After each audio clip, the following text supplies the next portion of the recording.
J'accueille Irina Villeray.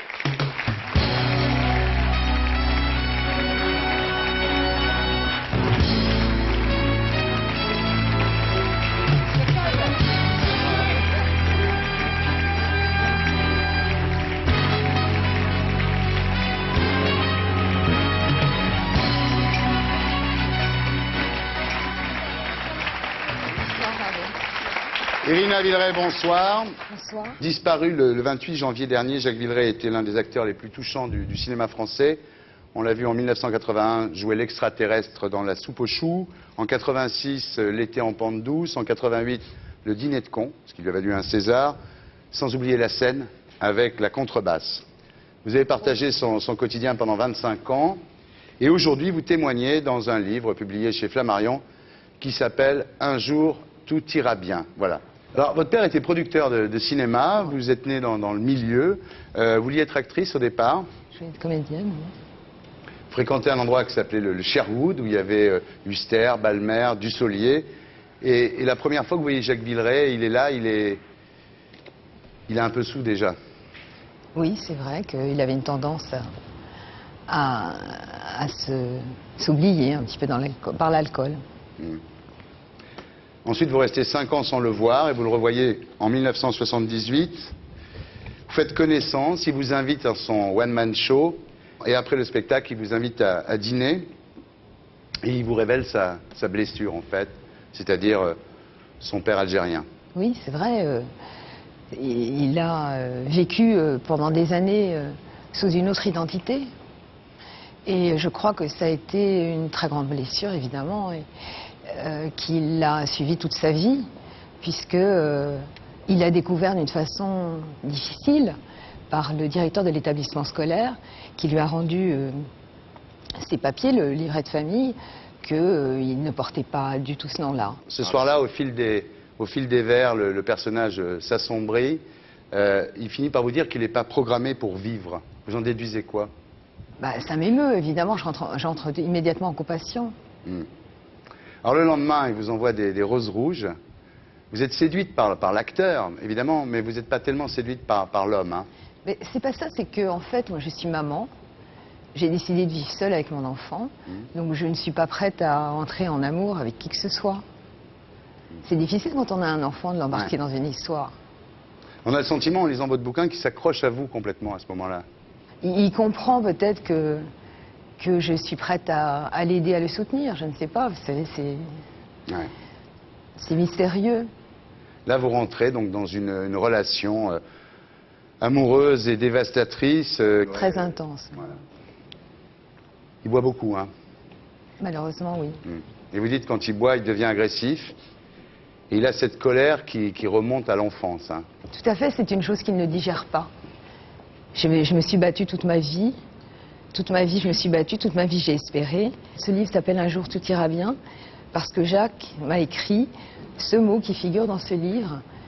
Mon seul amour, un jour, tout ira bien, je te le promets, je t'aime, Jacques. Et je me suis accrochée à cette toute petite phrase « Un jour, tout ira bien ». Quand il a bu, il vous fait peur? Oui, ça fait peur parce que quelqu'un qui boit, quelqu'un qui est sous l'emprise d'une drogue, il n'est plus tout à fait lui-même. Et il y avait ces espèces de crises qui pouvaient ressembler à des déliriums très minces où tout d'un coup, oui, il y avait il était violent, oui. Mais c'est vrai qu'il cassait tout, ça fait peur. Ça fait peur, il avait une double personnalité, Jacques, et l'alcool lui réussissait pas bien, et ça le faisait pas bien voyager. Comme tous les alcoolos, comme tous les drogués, il vous dit je peux m'arrêter quand je veux. Quand je veux. Ouais. On est dans le déni, je crois, quand on est dans cette maladie-là. Alors il traîne toutes les nuits dehors, en fait. Et il disparaît 3 jours, 3 nuits. Sûrement le seuil de sa résistance. Vous le laissez partir, vous? Je ne le laisse pas partir. C'est difficile de récupérer quelqu'un. Moi, au départ, je le suivais, mais comme je vous dis, moi, j'avais mon métier et j'avais mon enfant. Je ne pouvais pas, comme ça, le suivre sur le chemin de l'enfer. C'était pas évident. Vous saviez où il allait quand il partait, comme ça? Pas toujours, non. Pas toujours. J'ai découvert plus tard des choses un peu... Ouais. Mais bon, je crois que je me cachais, je me voilais un peu la face. Et vous le voyez arriver le lendemain, en général c'est les flics qui l'ont mis dans un taxi. Oh, mais oui, oui, souvent, oui. Alors au bout d'un moment, ce qui est terrible, c'est qu'il boit autant quand il est heureux que quand il est malheureux. C'est-à-dire qu'en fait, quand Claude Berry lui propose de jouer Hugolin dans Jean de Florette et Manon des Sources, il est très heureux, il boit. Et quand il apprend que Simone Signoret et Yves Montand ne veulent pas de lui, il boit parce qu'il est malheureux. Donc il boit tout le temps. C'est récurrent, puis c'est venu, ça s'est installé petit à petit pour arriver à l'issue malheureuse du 28 janvier 2005. Alors, vous dites que l'alcool l'amène à manquer de discernement dans sa carrière. C'est-à-dire qu'un jour, on lui propose 3 hommes et un couffin, et il ne veut pas le faire. Oui, il est passé à côté, il a regretté, bien sûr, mais bon, c'est pas si grave. Alors, le problème, c'est que l'alcool l'oblige à annuler un certain nombre de représentations. Et Ça lui est arrivé. Oui. Ouais. Il faut rembourser dans ces cas-là, non? Rembourser, puis c'est très dommage pour le public qui s'est déplacé, qui a réservé longtemps à l'avance. C'est arrivé. Oui, et toujours, ça revient comme un leitmotiv dans votre bouquin. Je m'arrête quand je veux, un jour tout ira bien. C'est sans arrêt. Sans arrêt. Au bout d'un moment, vous n'y croyez plus, vous? Si, j'y ai toujours cru parce que quand la maladie est arrivée, vraiment qu'il y a eu un nom posé sur les résultats de labo, je me suis dit, il va réagir. Il va réagir comme tout le monde, il va avoir peur de la mort. Et puis apparemment non.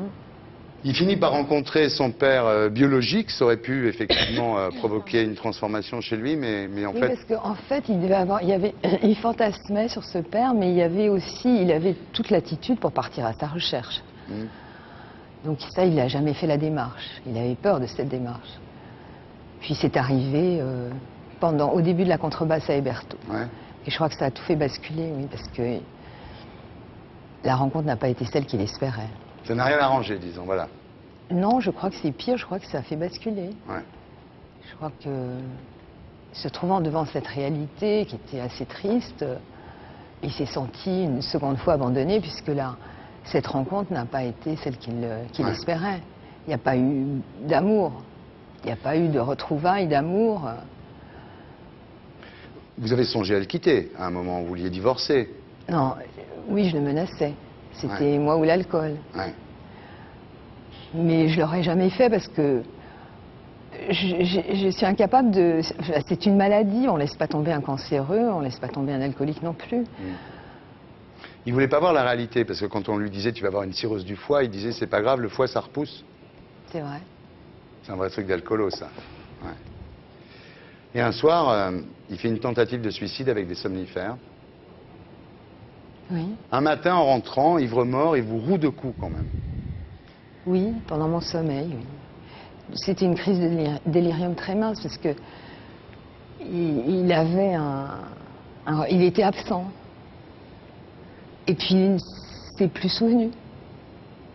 Il ne se souvenait pas ou c'était impossible. C'était pas lui. Alors un jour, vous finissez par le virer. Je n'en pouvais plus, je me sentais mourir moi-même. Et je lui ai dit, ici, il n'y aura plus d'alcool à la maison parce que je ne peux pas voir cette déchéance. Je ne peux pas être témoin, je ne peux pas cautionner. Pas cautionner cette mort. Donc je lui ai dit, il n'y aura plus d'alcool à la maison. Je ne sais pas pourquoi, j'ai ajouté, sauf du vinaigre et de l'alcool à 90, parce qu'on en a besoin dans une maison. Et bien le choix, évidemment, au stade de la maladie,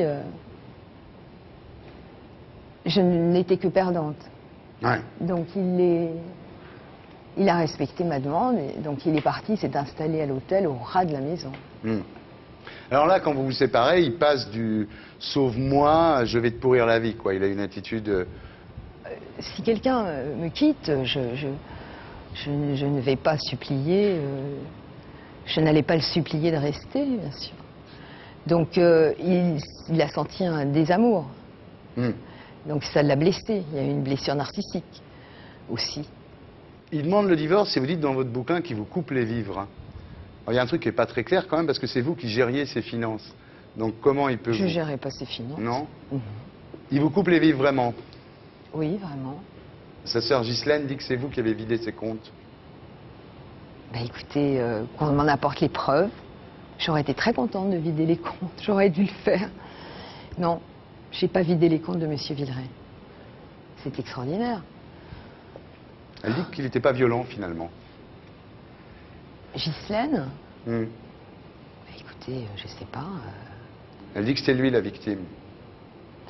Écoutez, je sais pas. Alors tous ces gens ont un double discours, puisque quand il est décédé, on s'est beaucoup parlé. J'ai un bon rapport, en principe, avec ma belle famille.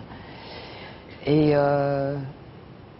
elle m'a dit cette phrase importante, mais tu sais bien que Jacques, il n'avait jamais tort. Donc ils en ont souffert aussi de sa mauvaise foi. Enfin, de son déni, déni d'alcool qui passait dans la vie courante. Mais même auprès des amis, vous avez très mauvaise presse. Comment Mais vous écoutez, expliquez je ne ça? pense pas avoir très mauvaise presse et ça n'a pas d'importance. Je crois que j'ai été importante pour beaucoup de gens de la profession pendant des années, puisque si Jacques est arrivé là où il était, c'est parce que j'étais là, parce que je le soutenais, parce que je l'aidais. Aussi son talent aussi quand même. Mais oui, non mais évidemment. Mais je ne pense pas que Jacques aurait vécu jusque-là. Je veux dire, il y a d'autres amis communs qui sont toujours auprès de moi et qui sont excessivement choqués, qui ont été excessivement choqués et outrés et révoltés par son attitude. Mais bon, encore une fois, ça ne regarde que nous. Je peux vous poser une question un peu bête? Vous dites que ça regarde que vous. Pourquoi vous écrivez ce livre? Alors, c'est autre chose, parce que moi, j'ai mené un combat contre l'alcool. Donc, quand il est mort, Jacques, j'ai été prise par la colère et la révolte qu'on puisse se donner la mort comme ça. J'ai souffert en silence pendant très longtemps, pendant des années, et c'était au moment de sa mort qu'il fallait que j'en parle. Parce que j'ai pensé aussi à tous ces gens qui le vivent dans l'ombre, à tout l'entourage qui en souffre, et essayer de faire passer un message, dire à ces gens qui boivent et qui se détruisent que l'issue, elle est fatale. Gérard, vous l'avez connu, vous, Jacques Villeray? Oui, bien sûr, oui. Oui, on avait fait Papy fait la résistance ensemble. C'est vrai.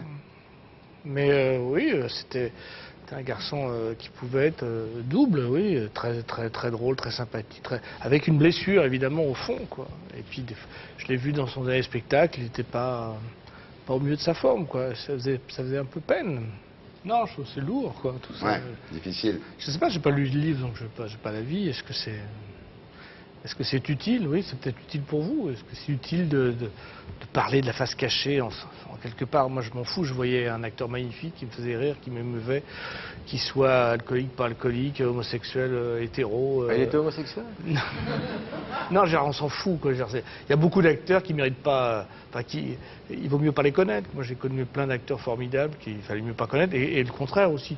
Je pense que c'est pas très important. Ce qui est Qui, par important, c'est exemple, non, mais c'est pas ça. C'est que Verlaine était le plus grand des poètes. T'as connu Verlaine? Oui, j'étais jeune.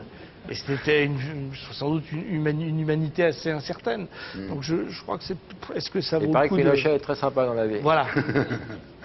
Je sais Ouais. pas. Vous vous posez des questions sur l'utilité de faire ce genre de livre? Bah Ouais. non, enfin, je sais pas à me prononcer Gérard, une là-dessus. réaction? Vous savez que ça aurait été un inconnu, j'aurais écrit ce livre. Hmm.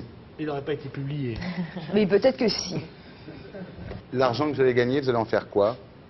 Qu'est-ce que vous croyez que je vais en faire? J'élève ma famille, j'aide ma famille.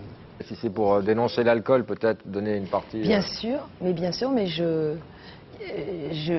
vais aider à la don. Merci. Un jour, tout ira bien. Irina Villeray, c'est publié chez Flammarion, mesdames, messieurs.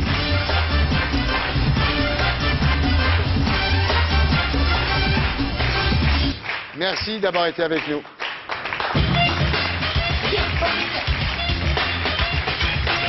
Looking good, hanging in the wild west. Looking good in a buffalo set. Looking good when it comes to deep punch. Looking good to stay on mind. Stay in mind for the behind you. Stay in mind for to be dead. Ouais, c'est un peu...